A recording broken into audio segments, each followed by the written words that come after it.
Hi. So this is my introduction to the work, life, and mind of Leonardo. Let me share the screen.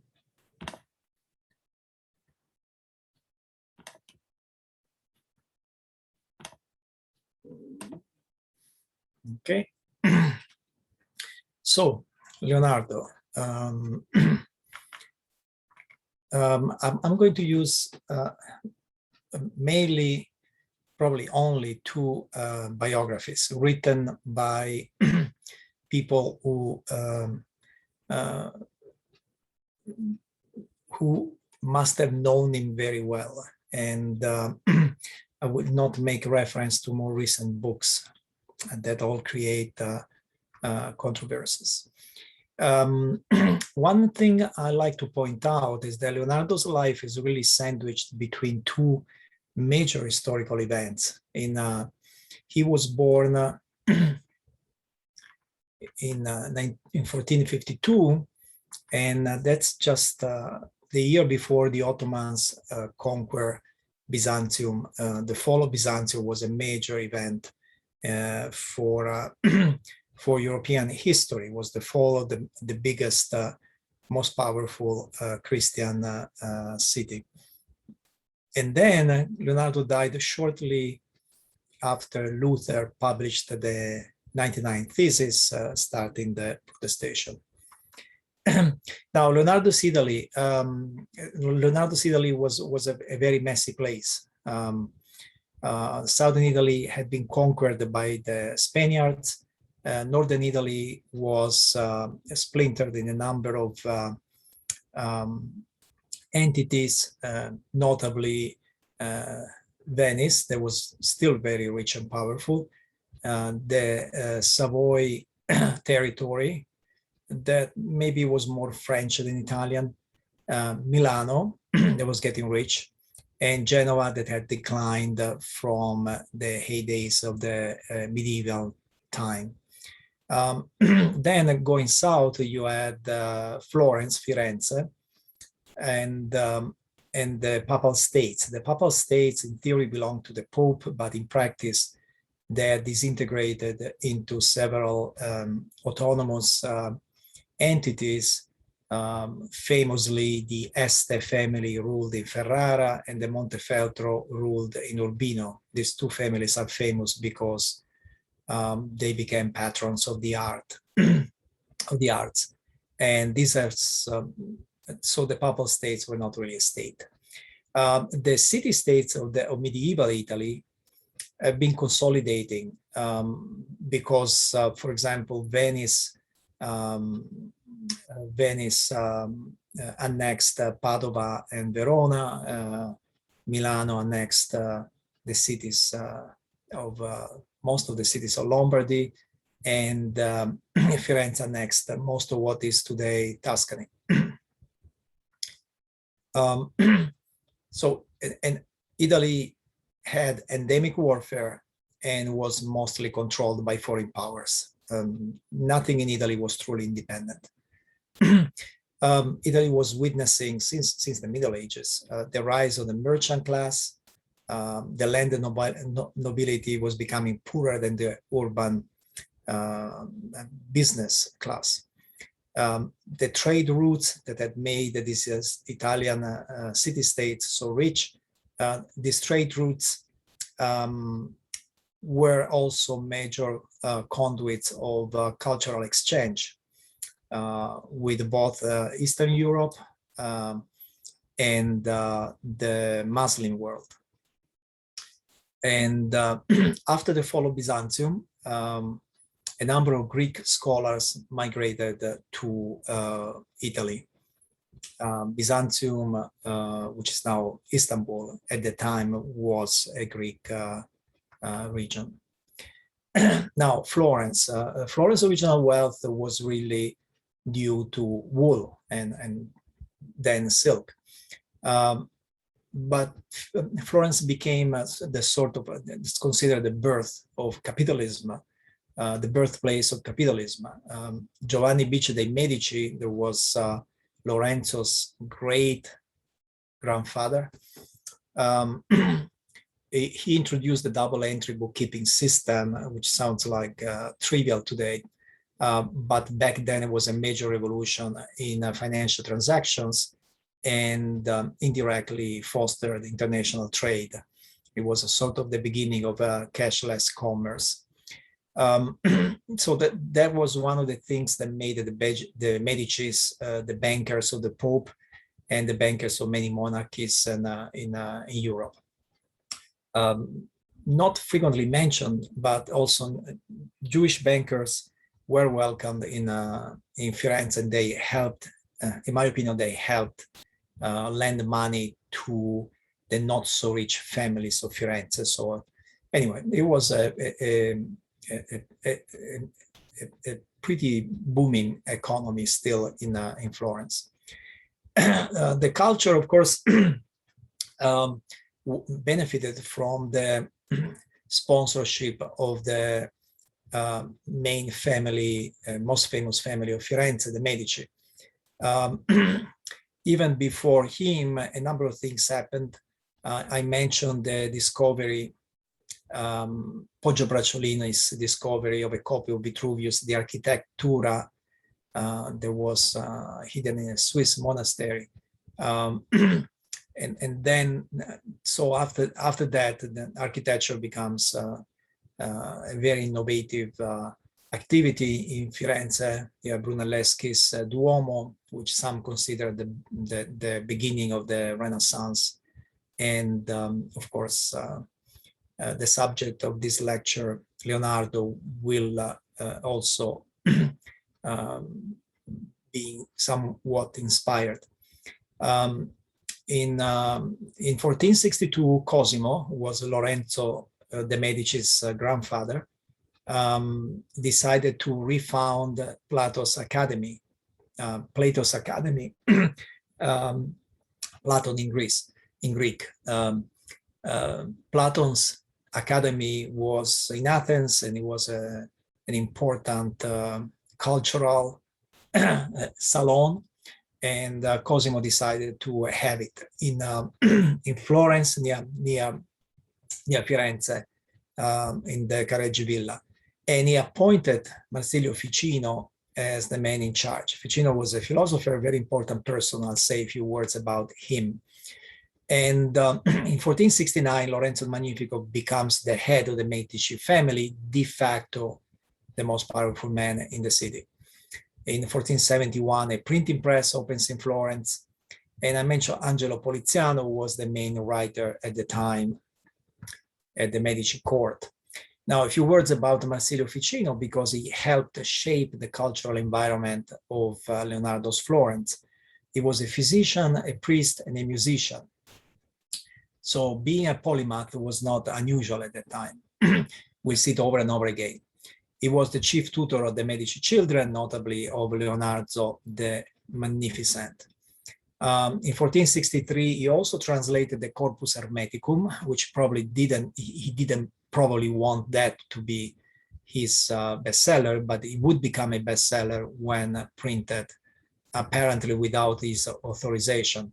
That was considered, a book on magic, something that the Catholic Church certainly did not welcome. In 1474, he completed an important treatise on the immortality of the soul, which is typical of the way he synthesized Christianity and Platonism.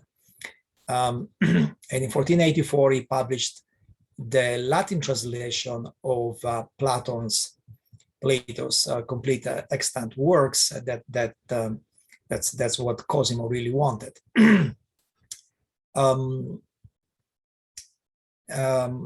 That had an influence, by the way, way beyond Florence. In 1489, he got in trouble because, as I said, he could be easily accused of magic. And so there was a trial, but he saved himself. And in 1492, he also wrote a letter to a poet of Firenze in which he talks about the Platonic love. It wasn't the first time he mentioned the term, but that letter sort of started the whole fashion of Platonic love, not only in Italy. So he was very influential in shaping the cultural environment of Florence. Now, coming to Leonardo, he himself mentions two people as his main role models, and both epitomize what today we call the Renaissance man, the polymath. One is Leonard Battista Alberti, who was also an illegitimate son like Leonardo, by the way. He was a priest, an artist, an architect, a poet, and a philosopher. And the other one, Paolo dal Pozzo Toscanelli, he was an astronomer, mathematician, geographer, physician, and philosopher. And by the way, trivia, in 1474, he wrote a letter to a Portuguese friend in which he argued that the shortest way to Asia was to sail west across the Atlantic, starting from Spain. And coincidence or not, that's precisely what Columbus did in 1492, and Columbus lived in Portugal. So anyway, now Vasari writes extensively about Leonardo, and he says two things that are absolutely right, in my opinion. One, it was an unstable mind, and the other one is that he didn't finish most of the things he started. He was a procrastinator, apparently, and he just didn't finish so many of the projects that he started after dragging them on and on and on for years. And I think Vasari himself says he wasted his talent, his genius. That was probably the opinion that many people had of Leonardo. He was famous in life, but probably many people thought he wasted his talent because of this apparent lack of self-discipline. We actually know that he did many more things because of the notes he's left, but one thing at a time. So when he's a teenager, his father was a wealthy man. Leonardo was the son of a peasant woman. His father never married her, so Leonardo is an illegitimate child. As a teenager, his father sent him to Andrea de Verrocchio's workshop in Florence. And this is probably one of the first paintings where he contributed. If you look at the angels, one of the angels doesn't look like Leonardo at all. The other one has that angelic eyes and smile that we now relate to Leonardo. This is the first painting that we can certainly associate with Leonardo. Paintings of the Madonna and the Child were incredibly popular across Italy at the time, so it's not unusual that he would do that. There's a natural landscape.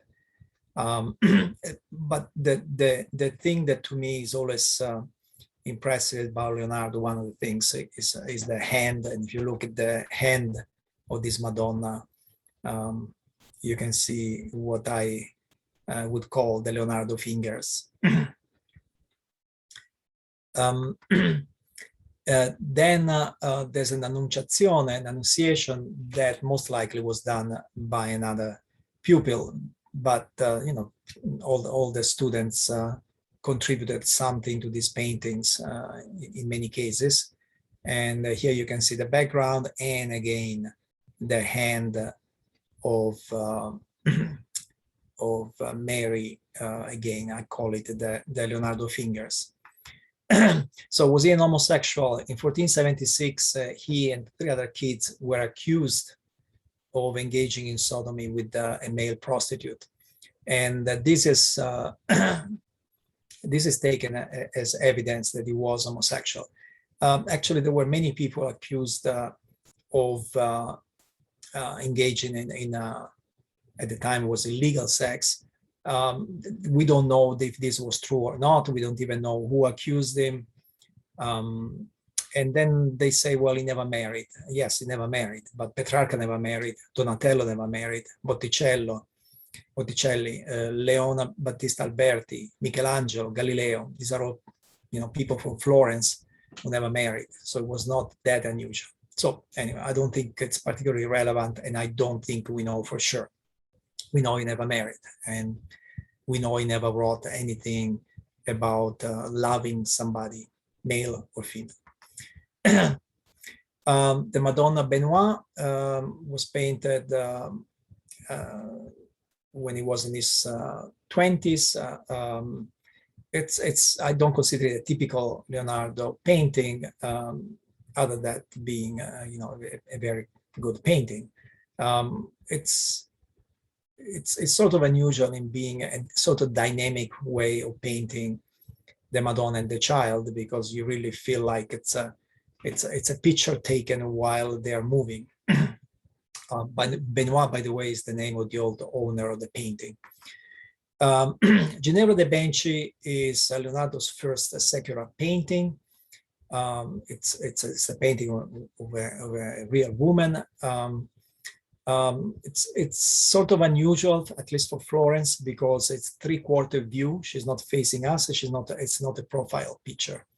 So this was done especially by the Flemish painters. There's a famous painting down there by van der Weyden that started this fashion. The background is intense. I mean, there's mountains, water town, and of course there's these bushes, this tree that sort of distracts. Before I get there, she has no jewels, and she looks older than she was. She was actually a very young woman when Leonardo was commissioned the work. So that's also a little unusual. It's also unusual that that the portrait was made outside. I mean, most portraits of women in Italy at the time, they were shown in their domestic environment, in the house, in the church, in the chapel, in the place where they operated. And the eyes and the lip, already Leonardo always shows the mastery in these details. The painting has been cut, the hands are missing. There's a drawing by Leonardo that could be what he had in mind, what he painted for the lower part that is missing now. The back of the painting is painted too, but it's just this motto and sort of icon.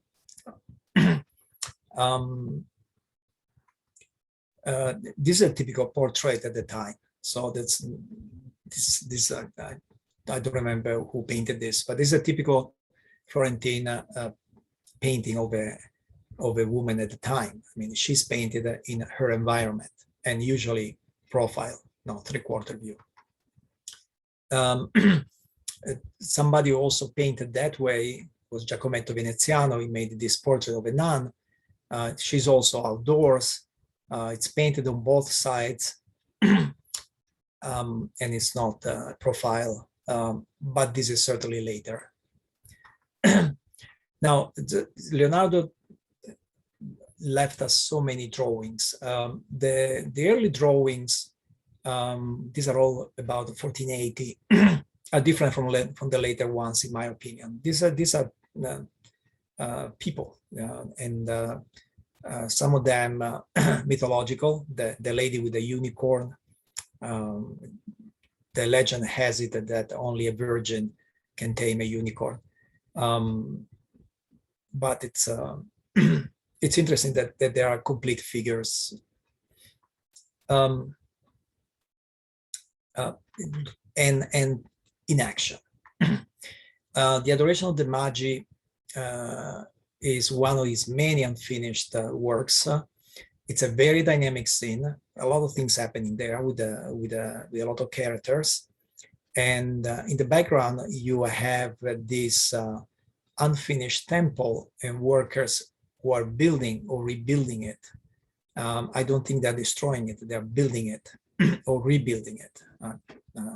Could be a reference. Well, could be a reference to many things. The temple destroyed by the Romans, but they destroyed it way after the birth of Jesus. So it could be a symbolic representation of the rebuilding of a temple. Now, Leonardo didn't finish it, and a decade later, Filippino Lippi finished it for the same monastery, and this is how he finished it. That's also a very intense scene, and we don't know how much it was inspired by Leonardo's original idea. Now, meanwhile, who are Leonardo's rivals in Florence? Botticelli was not a rival because he was older, but just when Leonardo was learning how to paint, Botticelli was already very famous. In 1481, he illustrated an edition of Dante's Commedia that was famous. Then the Pope summoned Botticelli to paint the walls of the Sistine Chapel. This is way before the ceiling of Michelangelo. And then Botticelli painted the large-scale paintings inspired by classical mythology, for which is mostly famous, the Spring and the Birth of Venus.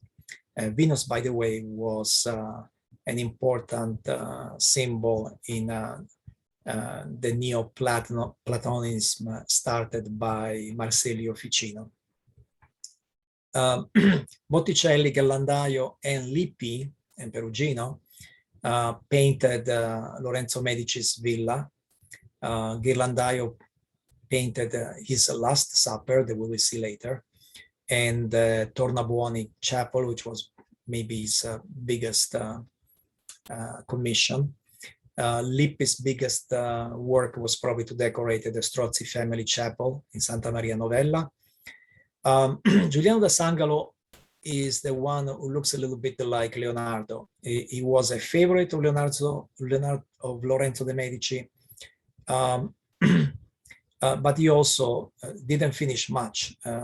Two of his biggest works were a villa and a church, and he didn't finish either. And where's Michelangelo? Well, Michelangelo is young. He's younger than Leonardo, and he's just starting to work in Firenze. 1490, Botticelli gives up painting, probably because of Savonarola's preaching. We see that a little later. So some of them are already famous, some of them are just starting. Now, in the north, there was the Duke of Milan, and the Sforza family had seized power there. So Leonardo finds employment at the court of Ludovico Sforza. At the time, war was endemic. Milano was about to start a war with Venice, and Ludovico Sforza's budget, apparently 70% was going to military expenses. Now, a curious fact, well known, but definitely interesting, is that Leonardo in 1482 sent his resume to Ludovico applying for a job, and the job has 10 items, 10 things that he says about himself, and 9 of them are about what he can do in terms of military engineering. He can build, you can see number 4, he can build cannons, design cannons. Number 6, covered vehicles, safe and unassailable. Number 7, cannons. Number 8, if cannons cannot be used, I can make catapults. And then he talks about the sea battles and so on. And then number 10, he says, well, by the way, I can also be an architect, I can make sculptures and painting. And Vasari actually gives us yet another version of why Ludovico hired him. Vasari says that he arrived in Milan with a reputation of being a musician. Leonardo played this instrument, the lira da braccio, which is a seven-string fiddle. And Vasari says he was also great, not at writing poems, but at reciting poems. And in fact, there's a portrait of a musician attributed to Leonardo, probably correctly. Probably correctly, that Leonardo had a hand in this, possibly was painted by some of his not assistants, but friends. And it could be a portrait of Atalante Migliorotti, who was a musician. Leonardo speaks about the portrait of Atalante. Anyway, if it is best preserved work. So if it is, could it be a self-portrait? Question mark. Then talking about unfinished works, this is a particularly striking one. This is Saint Jerome at prayer at the end of his life, a hermit in the wilderness, is alone except for the lion, and you see at the bottom the lion. And that was a powerful scene. At Sforza's court, who else is there? Donato Bramante, very famous architect, eventually will design St. Peter's Church in Rome. He was already there, architect, musician, and poet. Lots of polymaths there. There were engineers, not famous. I dug up the names, Bergonzio Botta and Giuliano Guasconi. Sforza, all the Sforza leaders invested in improving the city of Milano. The composer Josquin des Prés arrived in 1484. Sforza married Beatrice d'Este in 1491, and Leonardo may have been in charge of the festivities. And she became a patron of poets and philosophers. She didn't live a long life, but she was probably one of the reasons why Ludovico's court was so lively and so intellectual. And she also was famous for organizing lavish balls and spectacles. Luca Pacioli was a famous mathematician. He arrived only 1497, so much later. Now, more drawings by Leonardo. This is the Martyrdom of Saint Sebastian. We lost, probably there was a painting, but we lost the painting. And we have 8 studies. Those are 2 of the most famous. The last one, the 8th that we know, was discovered in 2016. The Virgin of the Rocks, some, including me, think that it could be his best painting. This apparently was commissioned by Ludovico Sforza and sent to the emperor. So that was an important commission. And so first of all, you notice the rocks. The landscape is imposing and even a little scary. And then you notice the hands, typical of Leonardo. That angel looks like the angel that I showed you before has grown up, but it has a similar eyes. So the number of things to say about this. This is Saint John Baptist and Jesus together as infants. This was not done very often. Leonardo did it more than once. There's no father around during the birth of Jesus. The main theme is seclusion. This is not only, it's not only there is a background, natural background, but Mary is giving birth in this secluded area. There's water, especially in the second version. I will show it in a second. This is an example of Leonardo's famous sfumato technique. Now, trivia, this strange trivia, was commissioned by the Confraternity of the Immaculate Conception. but then Leonardo sold it privately to someone else, and then he and his friends or workers repainted it later and sold it to the same confraternity. So it is a kind of confusing business dealing for whatever reason. So the second version is 1508, so it's 14 years later. It's the one at National Gallery, possibly painted mostly by Ambrogio de Predis, by somebody else, because he painted also the two side panels. And you notice differences. So again, Leonardo's fingers, the version of the National Gallery, the second version, it's not the same fingers. And also the angel is not the same angel. What was Leonardo mostly doing there? Well, Leonardo doesn't produce any paintings until the late 1480s. But I mean, we know that he, throughout his life, produced 13,000 pages of drawings and notes. So we can assume that he was busy.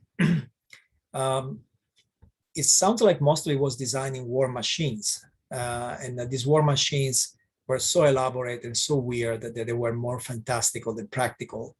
I don't know if any was ever built. He also worked on a military treatise, and he never completed, like most of his things. That's a strange ideology where he basically justifies the lords as good and just. In architecture, we have the same story. I mean, Sforza was motivated to improve the city of Milano also because of a pestilence that killed possibly half the population of the city in 1486.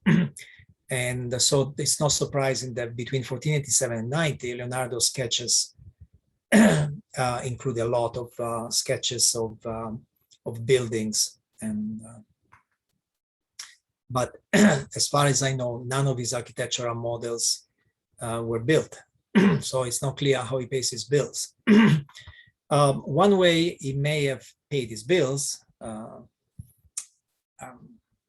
was by organizing, staging, producing entertainment at the court. Giovio, that's the other biographer that I use, says that he was the inventor of all beautiful things, blah, blah, blah, blah, especially stage performances. And he also sang and played very well. So it could be that his main job for a few years was, taking care of entertainment at the court. We know for sure that in 1495 he put it in charge of a pageant, and possibly that's how some of the drawings were made. The Automa Cavaliere, the Mechanical Knight, a drawing discovered in 1957, was a sort of not really a robot, but anyway, it was a mechanical person, and was probably built for this occasion and demonstrated there. And then we have sketches for the stage machinery of another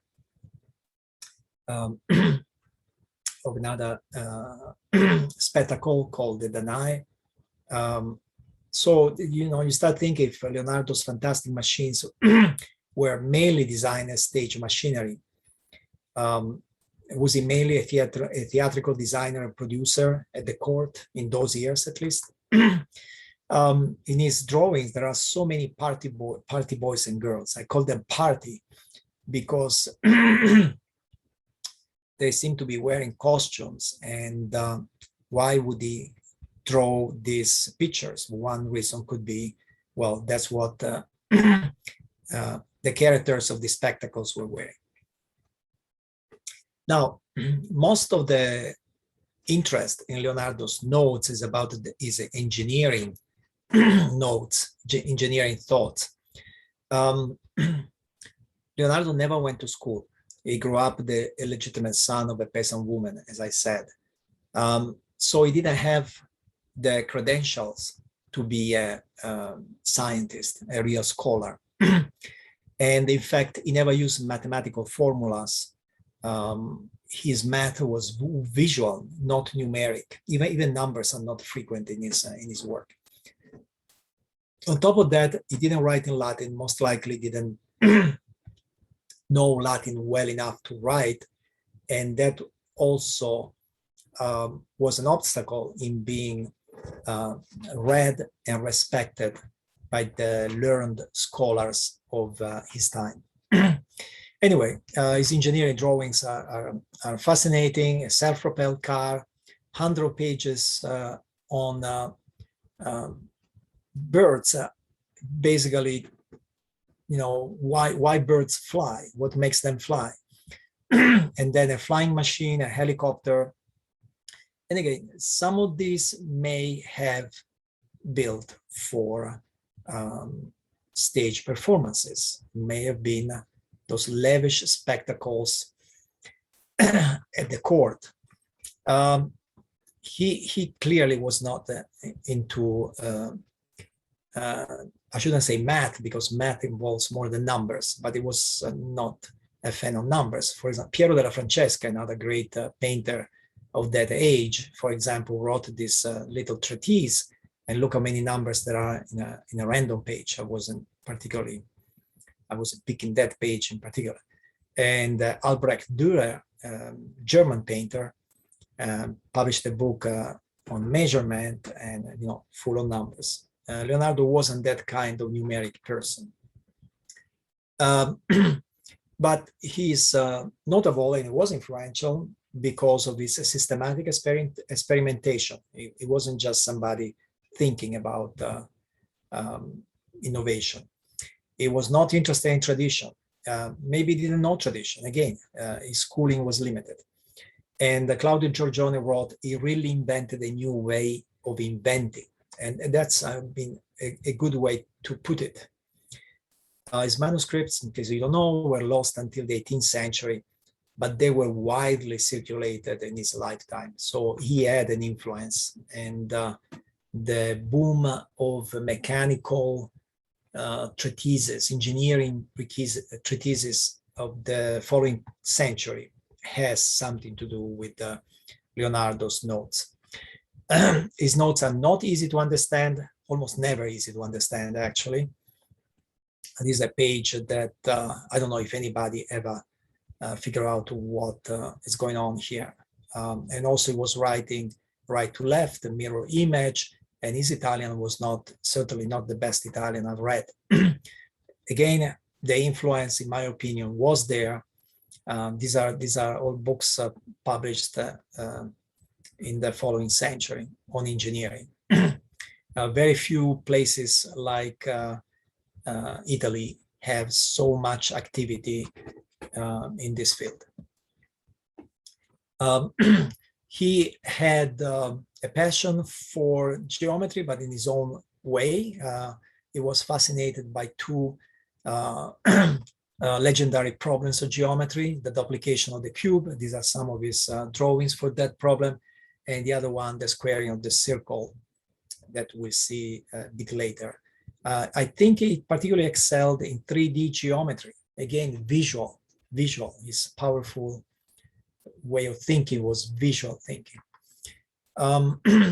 Probably an influence may have been the publication in Venice of the Latin translation of Euclid's Elements.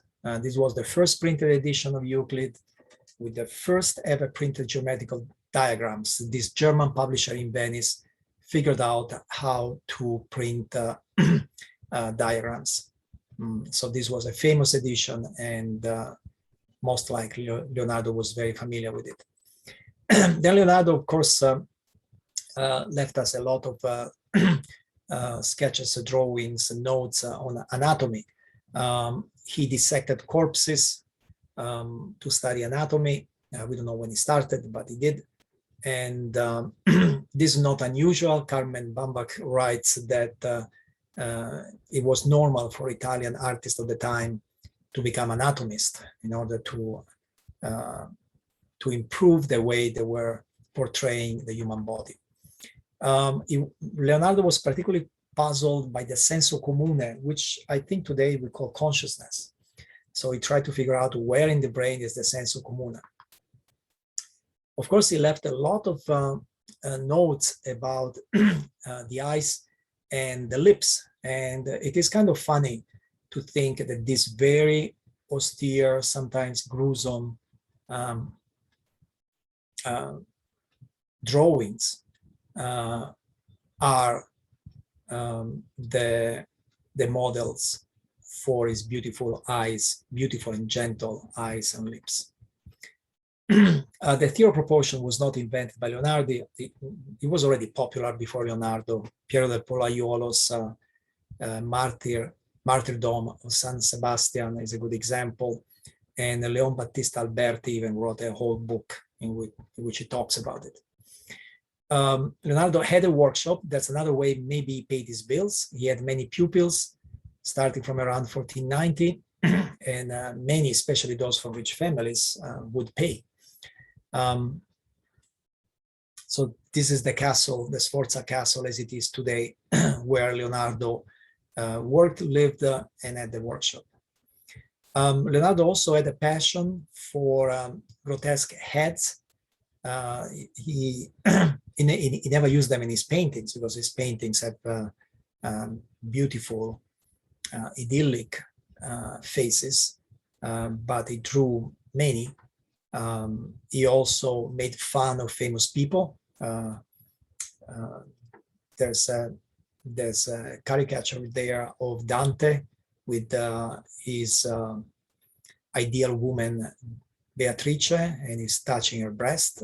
And to the right are the three most famous writers from Firenze, Boccaccio, Petrarch, and Dante. Now the grotesque had become popular after Pinturicchio, who was another great painter, discovered the ruins of Roman Emperor Nero's palace, and this palace, the Domus Aurea, House of Gold. You can visit. Inside there are these amazing frescoes, and these are grotesque. The word really comes from the fact that this Nero palace was called the Grotte, to dig to find it, and Grotte led to the word grotesco. So several painters in Florence, like Ghirlandaio and Lippi, and outside Florence, copied them, and they will become actually one of Raffaello's signature touches in the Vatican. So Leonardo grotesque heads were actually very famous. In fact, I claim that that until the 19th century, they were probably the most famous things that Leonardo made. Why? Because Leonardo's paintings were in private collection, and the Last Supper was inside a convent where you need a special permission to see it. Now, the Vitruvian Man is one of his most famous drawings.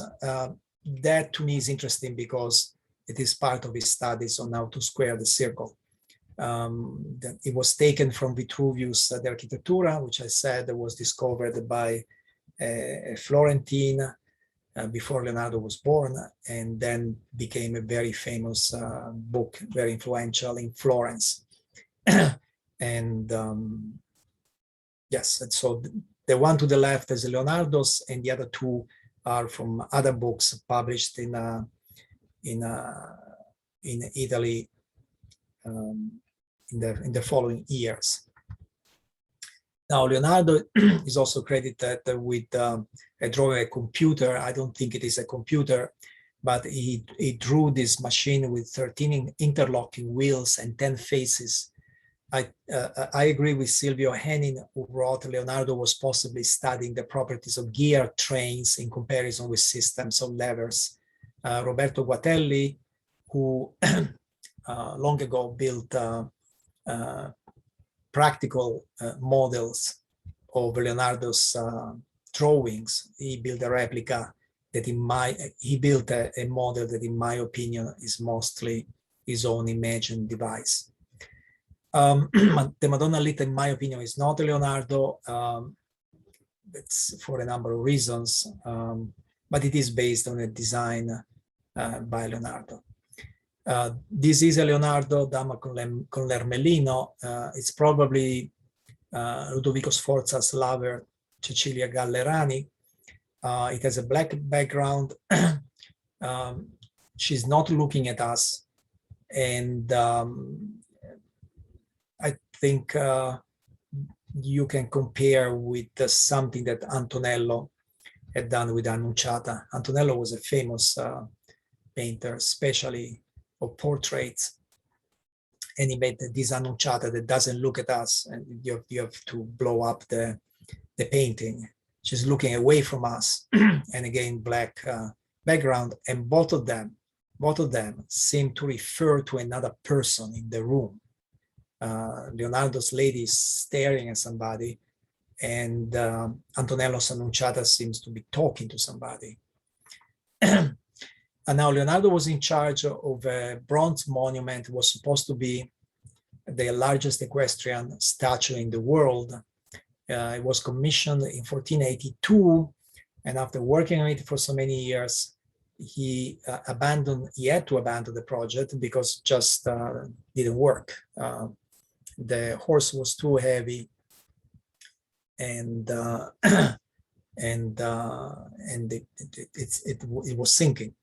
And then Milano needed bronze, so the bronze was used to make cannons.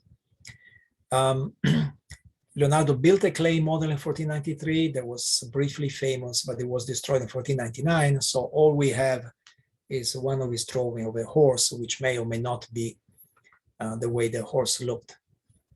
The Belle Ferronnière could be Ludovico's wife, Beatrice d'Este. This painting became not my famous Leonardo, not my favorite Leonardo. Became famous because of a copy.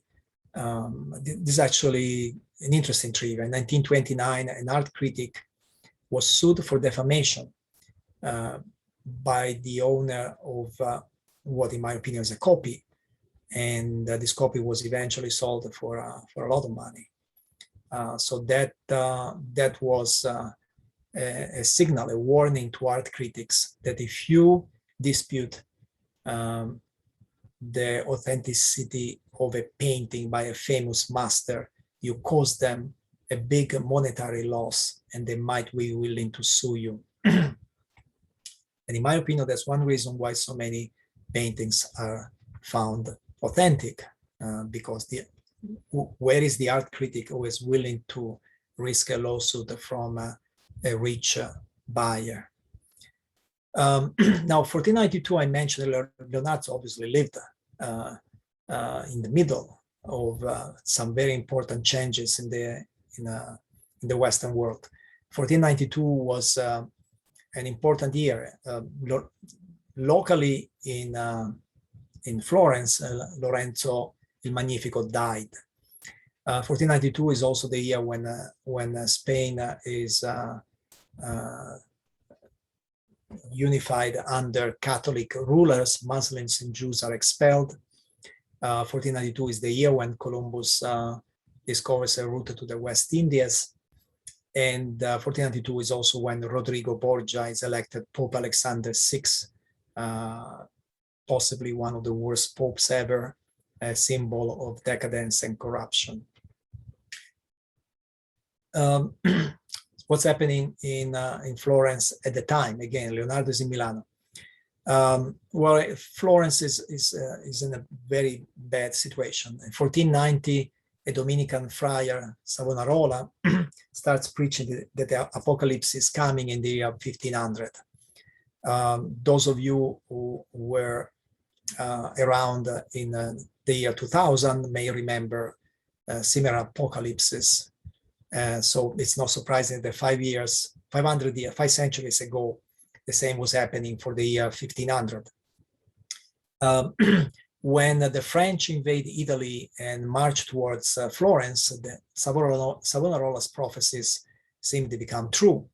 And in 1494, his followers expelled the Medicis from Firenze and declare a sort of republic.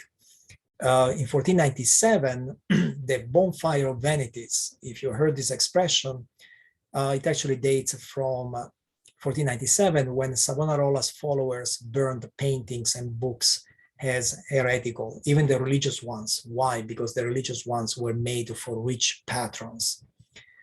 1498, Savonarola's career ended because the Inquisition tried, condemned, hanged, and burned Savonarola in Piazza della Signoria. He had made a big mistake. He had refused to join Alexander VI Holy League against France. Anyway, meanwhile, Leonardo became famous with Luca Pacioli, mathematician who just arrived at the court of the Sforza in Milano, and illustrates the Divina Proporzione with these three-dimensional drawings. There's also a portrait of Luca Pacioli. We don't know the author. There's one clue that it could be related to Leonardo's workshop. This three-dimensional object is very similar to something that Leonardo drew in his notes.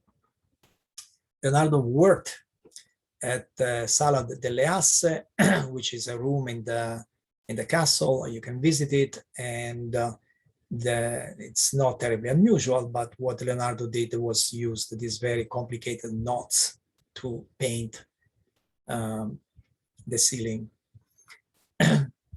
And then finally we get to the Last Supper.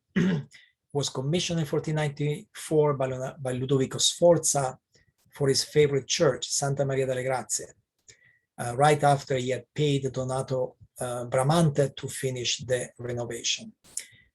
Leonardo had just failed to build a horse, so it's not clear to me why Ludovico would trust him with another major commission.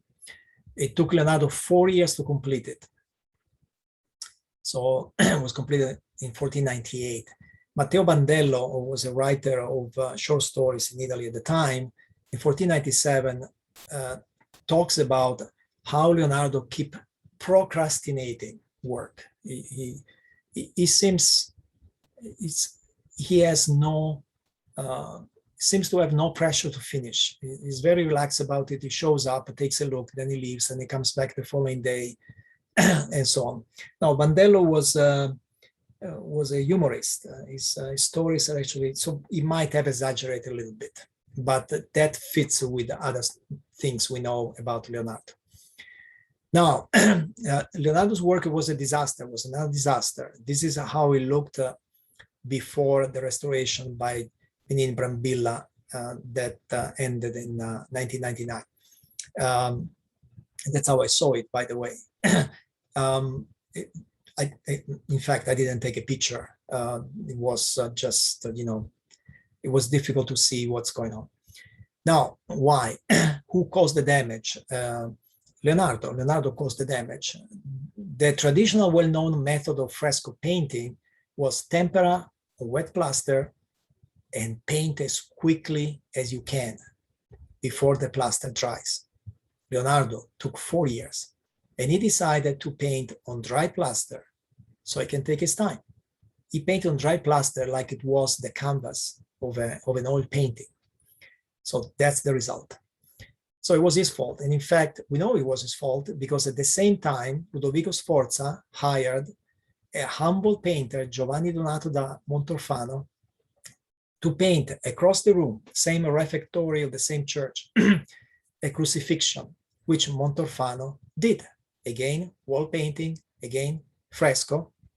But Montorfano, a humble painter, traditional painter, he used traditional techniques. And guess what? When I saw Leonardo's Last Supper in ruin, I also saw Montorfano's painting, and nobody takes picture of this painting. but it was in very good conditions 500 years later. So question, Leonardo didn't know how to make a fresco, despite the fact that the technique was well known since at least Giotto's times. And by the way, if Leonardo didn't know, he never thought of asking Montalfano, who was working across the room. So that's puzzling. By the way, it started deteriorating already in Leonardo's life. By 1517, it was already in a bad conditions. Now, Last Suppers had been painted many places, in particular in Florence, the long tradition. Taddeo Gaddi painted the one at the top of the slide. The one that was probably influential on Leonardo was Domenico Ghirlandaio's Last Supper, which is also one of the best ones in my opinion. And I focus on St. John leaning towards, an effeminate St. John leaning towards Jesus. In general, the scene here is sorrowful, but very little is happening. Okay, people, the apostles are listening to Jesus and receiving the bad news. You know, this is when Jesus tells the apostles, somebody will betray me.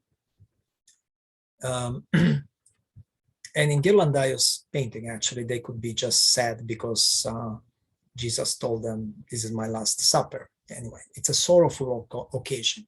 So more Last Suppers. So Leonardo's Last Supper is mostly a traditional painting. There isn't a mystery. It's a faithful representation of John's Gospel 13:21, when Jesus tells the apostles, one of you will betray me before sunrise.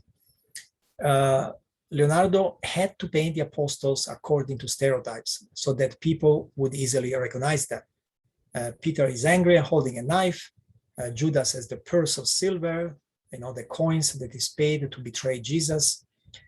John is always youthful and effeminate. He was the youngest apostle.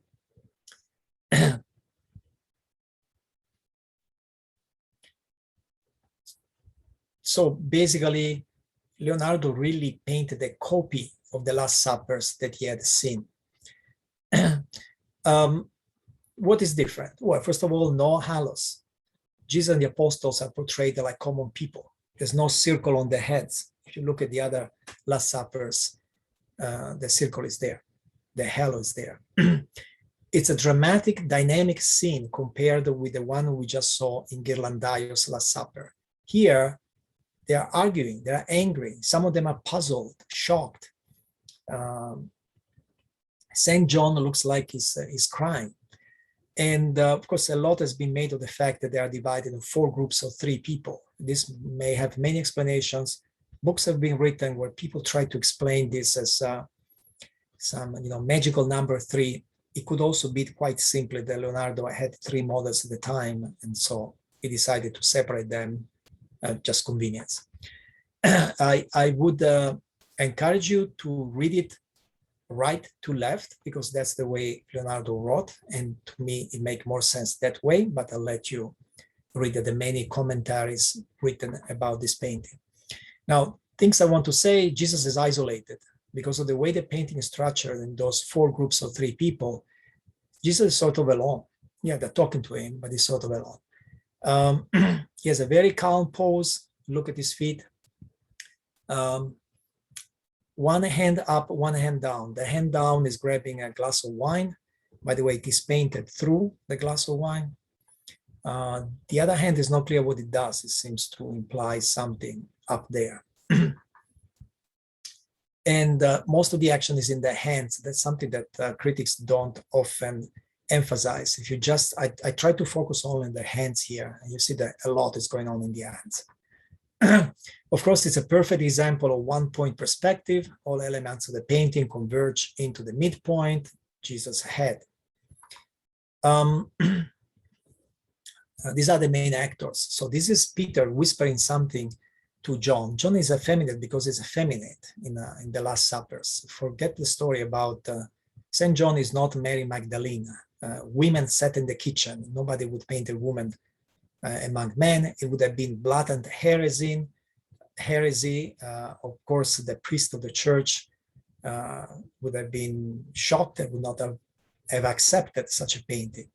The truth, there was nothing wrong, nothing strange with an effeminate John, because that's the way it's usually painted. Leonardo wanted to convey drama, not heresy, drama. The point of Leonardo's painting is drama, and here there is a lot of drama. So John, oops, this is Peter. Peter whispered to John, then the effeminate John, then Thomas, the finger, it's not clear what he's saying, but he's arguing. And Judas is the one, so in Ghirlandaio's Last Supper, Judas is actually on the other side, is not mixed with the apostles. Here he is, and he's spilling salt, which, that's why in Italy we think the spilling salt brings bad luck, and he's clutching the bag with the money, okay? No major mysteries here, just we don't know what Peter whispers to John. That's the thing. And we don't know what Thomas is trying to say, but maybe that's not the point. That's okay. Now, Isabella d'Este was a patron of the arts. Leonardo shared this patron with Ludovico Ariosto, who was possibly the greatest writer in Italy in 1500. Isabella commissioned Leonardo a Christ Among the Doctors, but he only made a cartoon, a cartone, that is lost. Bernardino Luini was probably his best pupil, or at least the most faithful painted one, and may have been based on Leonardo's original.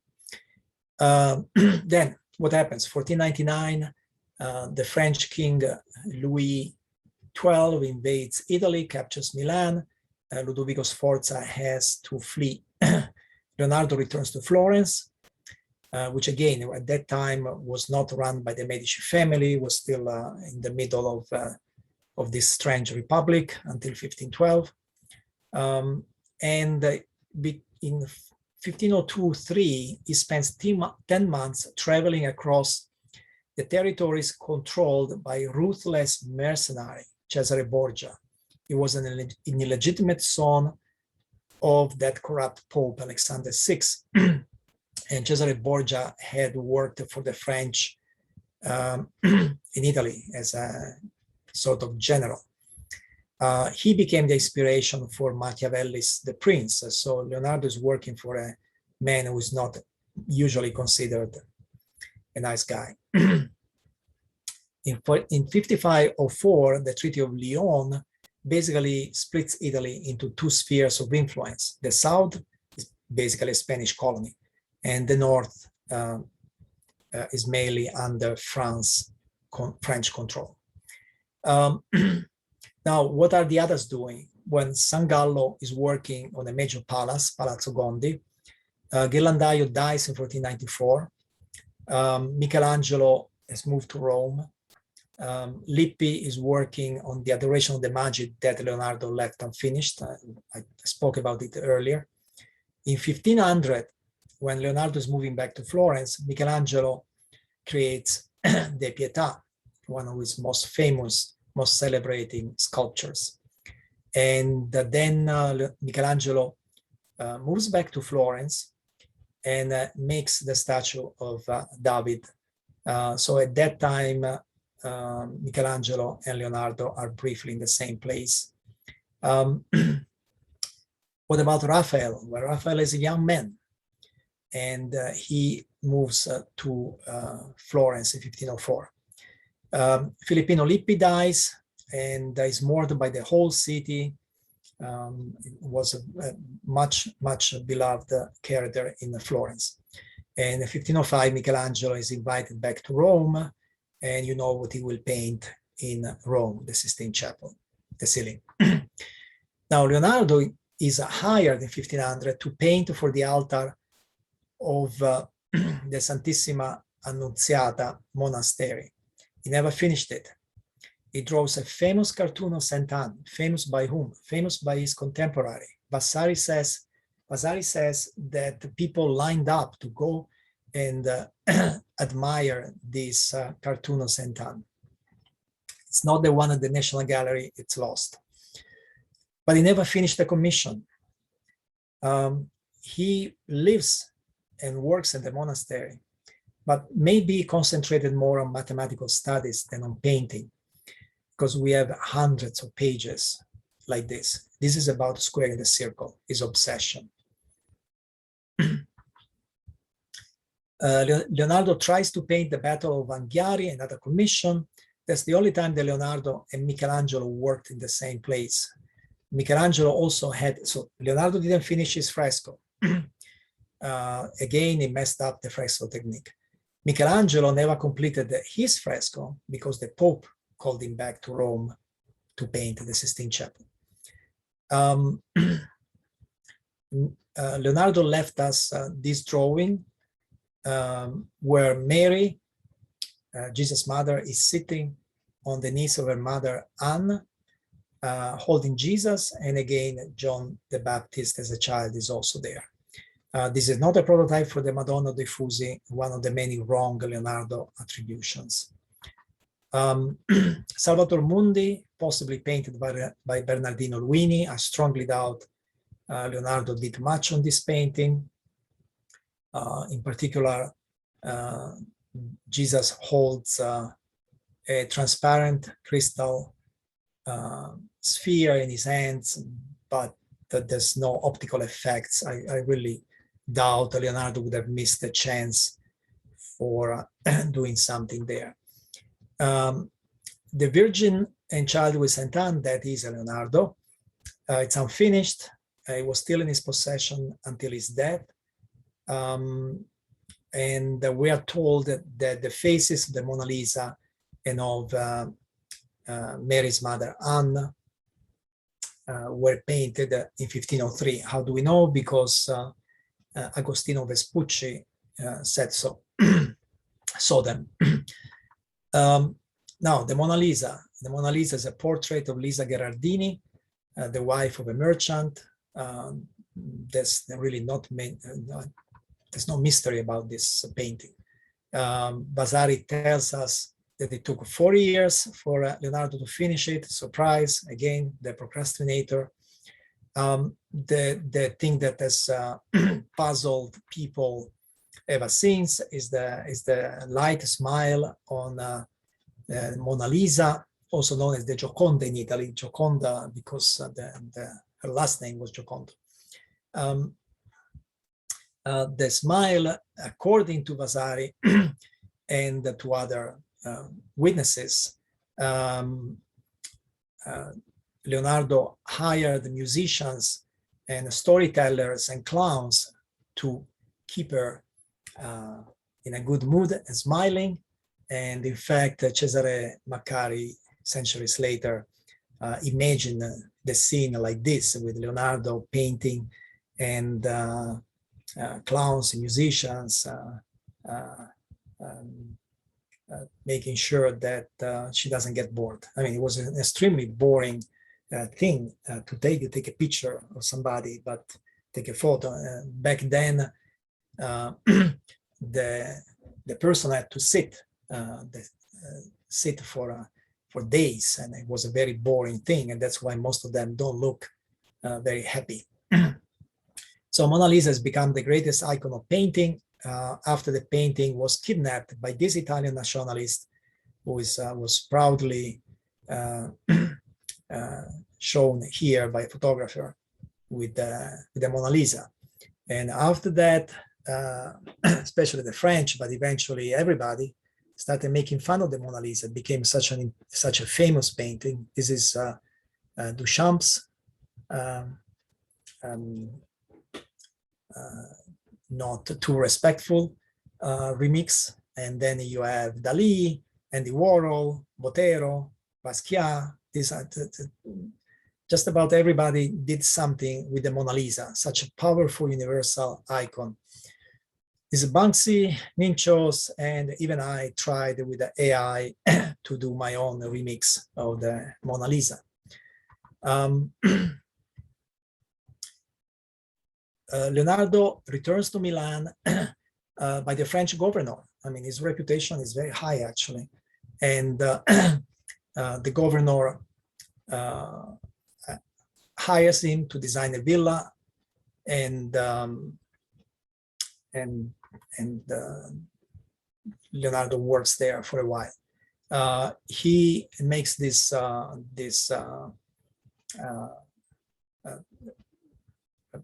beautiful face, 1508. Meanwhile, Raphael and Michelangelo have become superstars. Raphael is hired by the Pope to paint the stanze, Raffaello's rooms in Vatican, and Michelangelo is painting the Sistine Chapel. Leonardo still very interested in anatomy, collaborates with the anatomist Marcantonio della Torre, who was a powerful man in this field, and so we have some new very detailed drawings.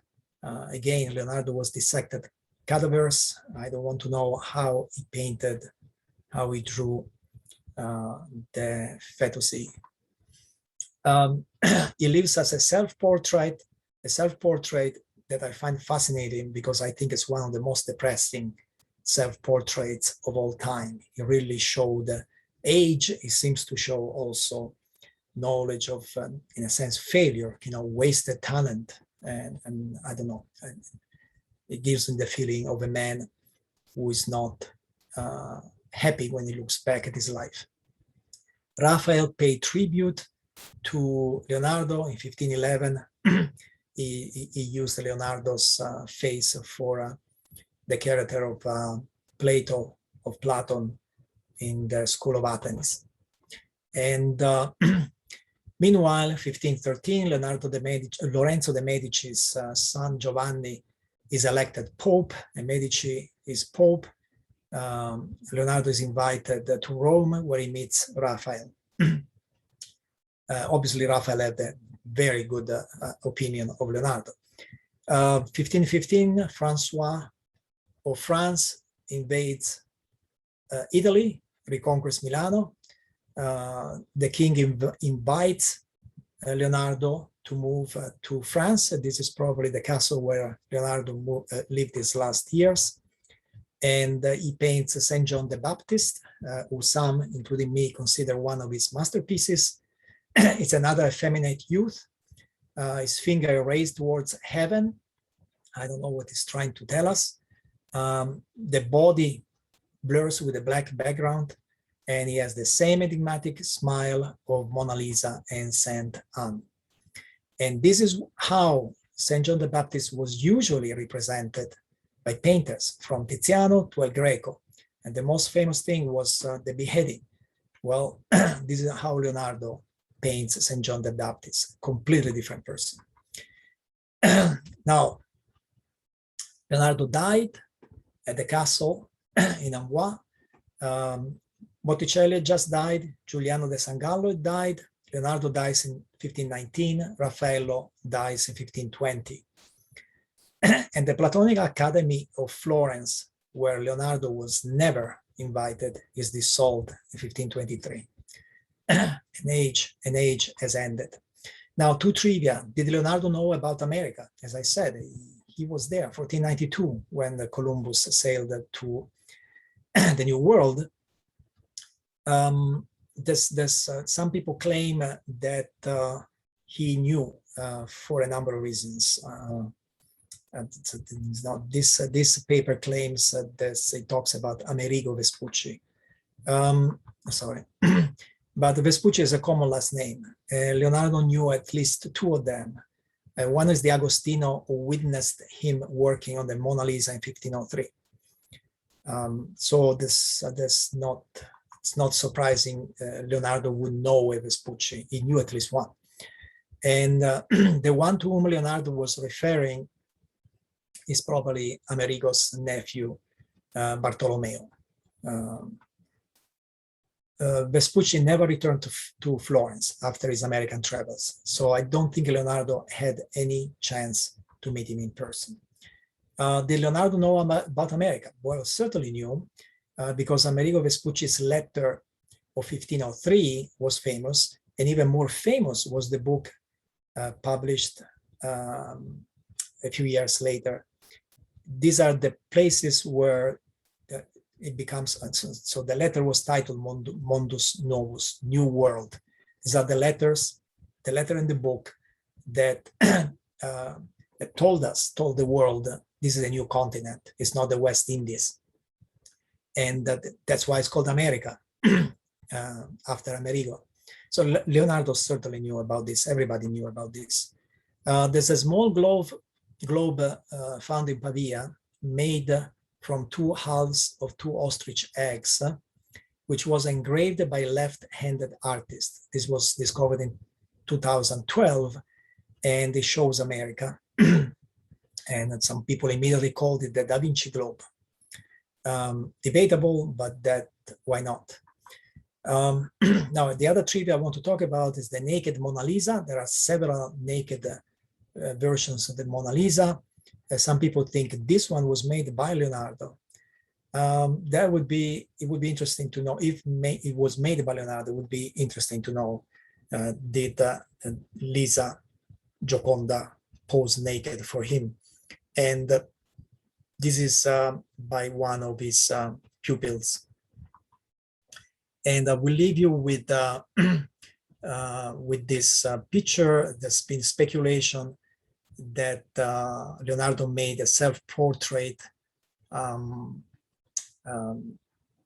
There's a famous, the Shroud of Torino, for a long time was believed to be the Shroud of Jesus. And the face of that shroud is similar to Leonardo's self-portrait. So I think this is just a conspiracy theory, but I will let you search for the discussion on this.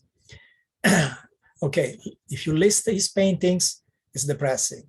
At the end, you have a dozen paintings that were finished, and they're certainly by Leonardo. Everything else is unfinished, or the attribution is optimistic at best. Thank you.